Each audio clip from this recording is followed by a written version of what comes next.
ಮುಖ್ಯಮಂತ್ರಿಯವರ ಪರಿಹಾರ ನಿಧಿಯಿಂದ ವಿಧಾನ ಪರಿಷತ್ನ ಶಾಸಕರಾದ ಐವನ್ ಡಿಸೋಜಾ ಅವರ ಶಿಫಾರಸಿನ ಮೇರೆಗೆ 17 ಜನ ಅರ್ಜಿದಾರರಿಗೆ ಪರಿಹಾರದ ಚೆಕ್ ವಿತರಣಾ ಕಾರ್ಯಕ್ರಮ ನಡೆಯಿತು.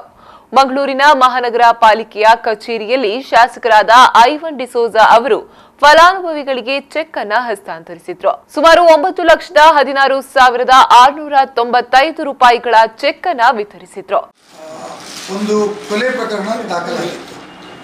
ಕೊಲೆ ಪ್ರಕರಣ ಹೇಗಾಯಿತು ಅಂದರೆ, ತಮ್ಮನಿಗೆ ಕೊಲ್ಲುವ ಬದಲು ರಾತ್ರಿ ಬಂದು ದುಷ್ಕರ್ಮಿಗಳು ಅಣ್ಣನನ್ನು ತಲವಾರುಗಳಿಂದ ತಿವಿದು ಕೊಂದಿದ್ದರು, ಕೊಲೆಯನ್ನು ಮಾಡಿದರು. ನಾನು ಮುಖ್ಯಮಂತ್ರಿಗಳ ಹತ್ರ ಮನವಿ ಮಾಡಿದ್ದೆ. ಕೊಲೆ ನಡೆದಂಥ ತಾಯಿ ಭಾಳ ಅಗರ್ಭ ಬಡವರು, BPL ಕಾರ್ಡ್ದಾರರು, ಅವರಿಗೆ ತಾವು ಸರ್ಕಾರದಿಂದ ಏನಾದರೂ ಸಹಾಯ ಮಾಡಲೇಬೇಕು ಅಂತ ಹೇಳಿದ್ದೆ. ಹಾಗಾಗಿ ಅದು ಕೊಲೆ ಪ್ರಕರಣ ಕೊಡಲಿಕ್ಕೆ ಸಾಧ್ಯ ಆಗೋದಿಲ್ಲ ಅಂತೇಳಿ ಅಧಿಕಾರಿಗಳು ರಿಪೋರ್ಟನ್ನು ಬರೆದರು. ಮುಖ್ಯಮಂತ್ರಿಗಳು 2 ಲಕ್ಷ ರೂಪಾಯಿ ಕೊಡಿ ಅಂತ ಬರೆದರು. ಆದರೆ ಅಧಿಕಾರಿಗಳು ಇಲ್ಲ, ಅದು ಸಾಧ್ಯ ಆಗೋದಿಲ್ಲ, ಅದೊಂದು ಕೊಲೆ ಪ್ರಕರಣ.